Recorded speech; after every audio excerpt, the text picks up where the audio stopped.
Eh bien bonjour, c'est encore moi. Alors c'est pas vraiment que j'ai envie de faire des vidéos, mais bon, à un moment donné, il faut faire avancer le schmilblick un peu, quoi. Alors c'est sûr que ceux qui n'y croient pas, et même les sceptiques qui viennent mes vidéos, ils pètent un plomb. Alors il vaudrait mieux pour eux qu'ils s'abstiennent de regarder celle-là, parce qu'on va aller encore plus loin sur le sujet. Aujourd'hui, quand je regarde un reportage français sur les ovnis, je me lasse vite, et même ça me gonfle. Ça c'est les mêmes choses. Roswell 1947, les Lumières de Phoenix 1997, bon, faut arrêter, on est en 2013. De plus, à la fin de ces soi-disant reportages, on a toujours un arrière-goût de bof. Ceux qui y croient, ils continuent d'y croire. Mais ceux qui sont sceptiques restent sceptiques, et ceux qui n'y croient pas plus qu'avant. C'est des reportages mous qui n'apportent rien, et c'est fait exprès. C'est de la merde! Je vous le dis pour la première et la dernière fois. À son arrivée au pouvoir, le président se voit remettre, en plus de la mallette nucléaire, un fichier spécial top secret. Dans ce fichier, il n'y a que des informations à propos des extraterrestres qui sont venus sur notre planète. À cela s'ajoute un rapport sur le service ultra secret qui s'occupe du contrôle des aliens sur Terre. À la fin de votre présidence, vous remettez ces informations à votre successeur. Si vous voulez avoir plus d'informations là-dessus, je vous propose de regarder les films Men in Black. En revanche, je ne vous dirai pas combien ils sont parmi nous, parce que cela risquerait de créer un mouvement de panique dans la population. Oh, tu n'as pas tout dit?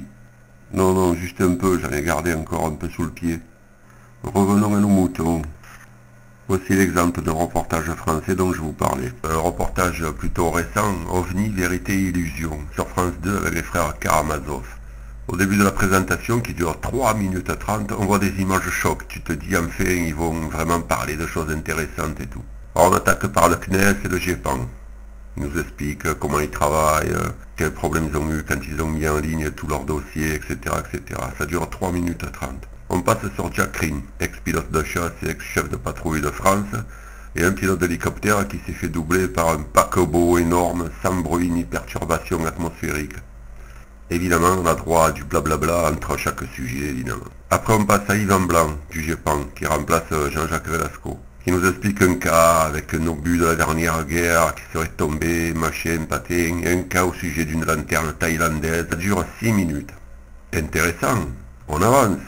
Après, on continue avec Jean-François Louange, qui lui aussi nous montre des cas de figure où les objets supposés ovnis sont en fait des petits bouts de papier collés sur la vitre par un gamin, etc., etc., et que l'autre c'était un simple ballon d'enfant, tatati, tatata. Encore une fois, très intéressant. Après, on a un témoignage d'une femme et sa fille qui veulent rester anonymes. On y voit encore Yvan Blanc qui fait de grands signes, le tout, bien sûr, toujours accompagné de belles images pour faire passer le temps aux téléspectateurs, parce que sinon, c'est vraiment un chier, tu vois.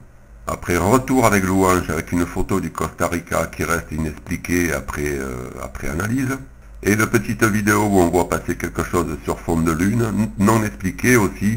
On passe à un repas ufologique auquel assistait Gilles Bourdet. Le temps de faire quelques présentations, pas le temps de faire des révélations. Merci, au revoir.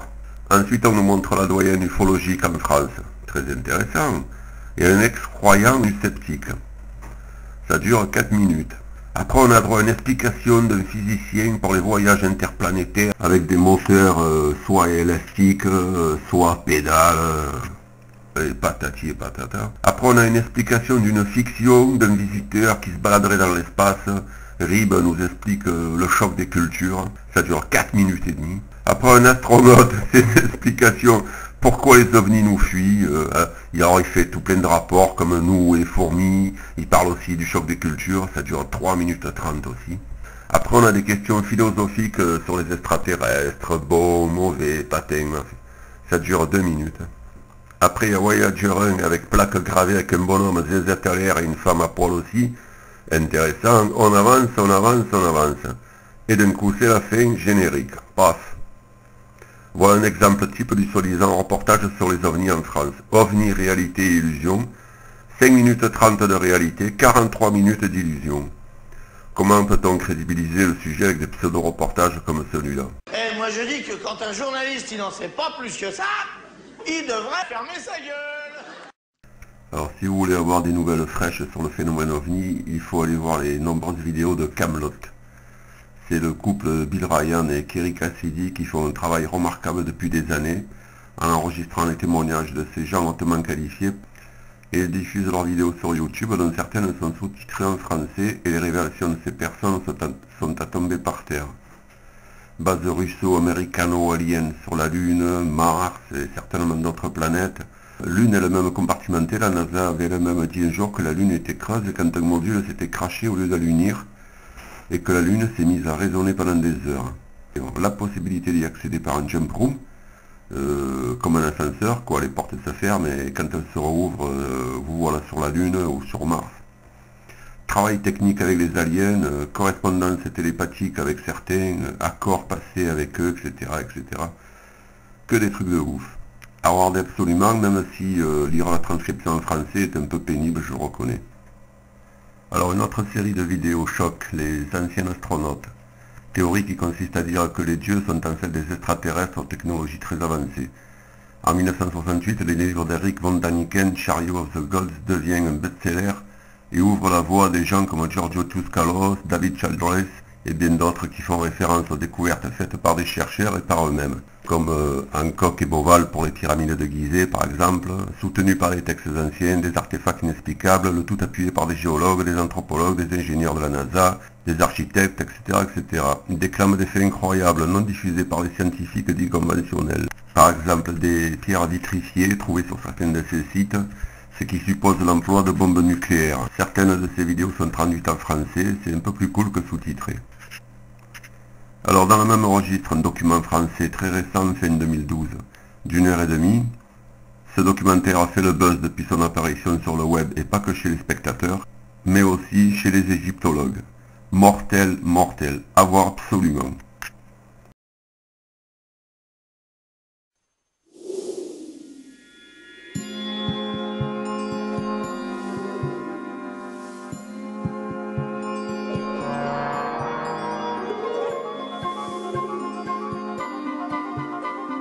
Comme tout le monde, je pensais que tout avait été dit concernant la grande pyramide de Gizeh. Jusqu'au jour où je découvris que des faits inexpliqués restaient ignorés par l'égyptologie.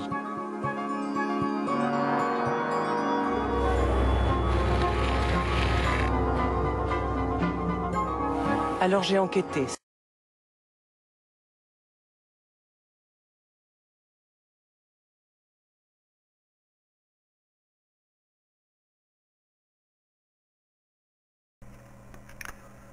Alors voilà quelques vidéos d'aliens qui se mettent en scène tout seuls comme des grands. Jusqu'à présent, pour les attraper, il fallait qu'ils soient victimes d'un bug. Mais là, ils se mettent en scène direct.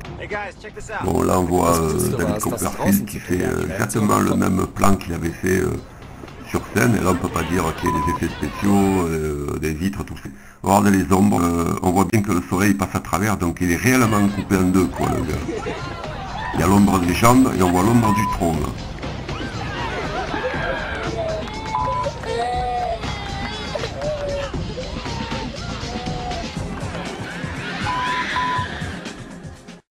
Après on passe à un célèbre inconnu, regardez ça, hop, lui aussi il se coupe en deux, il fait ça chez lui devant sa petite caméra vidéo, voilà, un grand-père,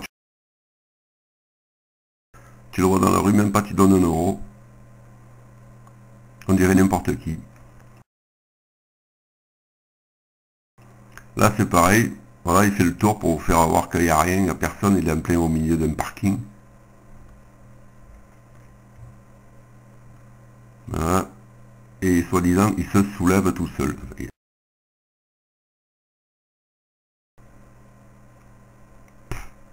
Voilà. Voilà, lui aussi, tu le croises dans la rue, tu fais pas attention. Alors là, c'est pareil, carrément, ils sont filmés, voilà ça, quoi. Le mec, il est assis sur rien. Vous allez voir, là, il est penché. Il n'y a rien. Les gens, ils passent la main dessous, ils voient rien. Voilà ça. Comment tu veux tenir, là? Tu peux m'expliquer un peu? En plus, il a l'air complètement décontracté.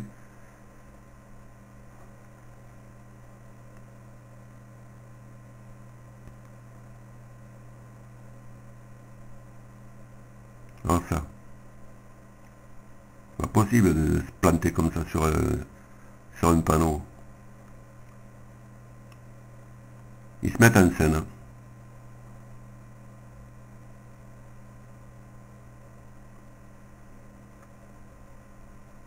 Voilà, tu peux m'expliquer là? Ah voilà mon ami Larry. Les gens rigolaient quand je parlais de Larry et son piano volant. Eh ben, vous allez voir ce que vous allez voir. Après vous pensez bien ce que vous voulez penser, hein, c'est sûr.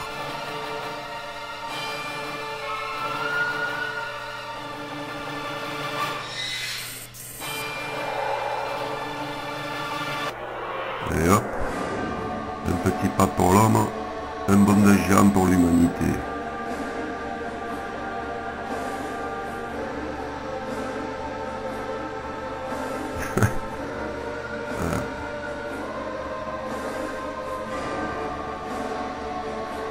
Tranquille.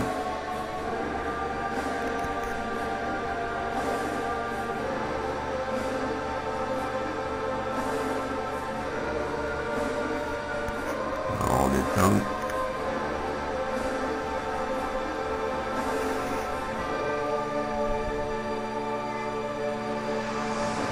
Et voilà. Ouf. Eh ben j'ai bien gagné ma journée moi. Allez, je rentre à la maison. Chauffeur. À la maison. Alors voilà. Hop. Vous avez vu quelque chose? Non, on va se le repasser. Et hop. Voilà. L'autre il sort du camion. Il cherche le triporteur. Il dit putain mais il est passé où? Il le voit en face de l'autre côté de la rue. Et là il comprend rien le gars. Il est paumé. Il se demande ce qui s'est passé, tu vois. Et l'autre triporteur aussi, il s'assoit parce que le mec il a rien compris aussi. Ils sont paumés tous les deux là. Au ralenti.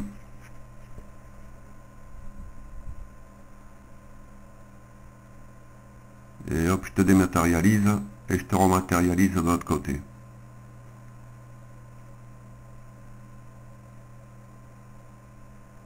Ça c'est une caméra de surveillance d'un carrefour.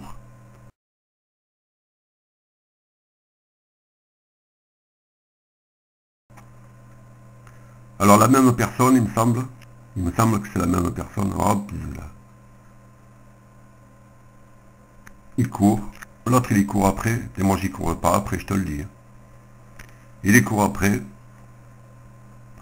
il descend sur les quais, lumière, plus personne.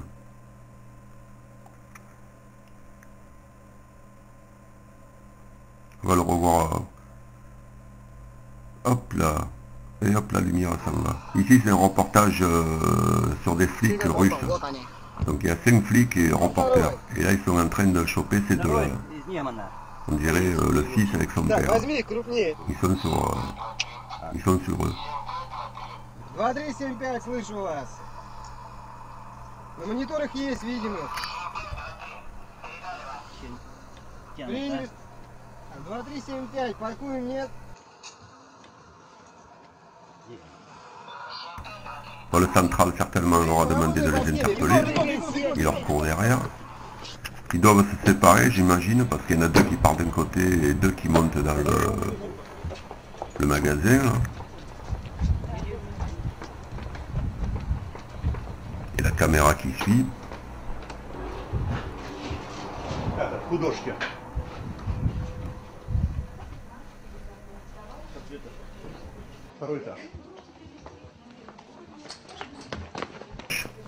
Alors, est-ce un signe avant-coureur d'une probable révélation de leur présence sur Terre?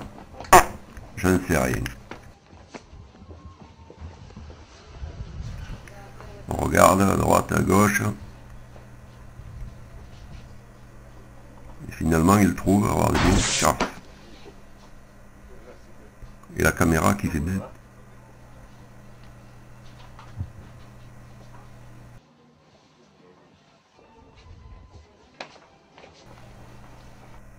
On se le revoit. Et qu'il trouve, il le voit. Bonsoir madame. Je reste pas là, j'ai oublié de aller sur le feu. Vous pensez ce que vous voulez, hein. Chacun a le droit de penser ce qu'il veut. Moi il me semble qu'ils se mettent en scène maintenant et qu'ils se cachent plus, quoi. tu n'as pas tout dit. Non, non, juste un peu, j'en ai gardé encore un peu sous le pied. La suite au prochain épisode.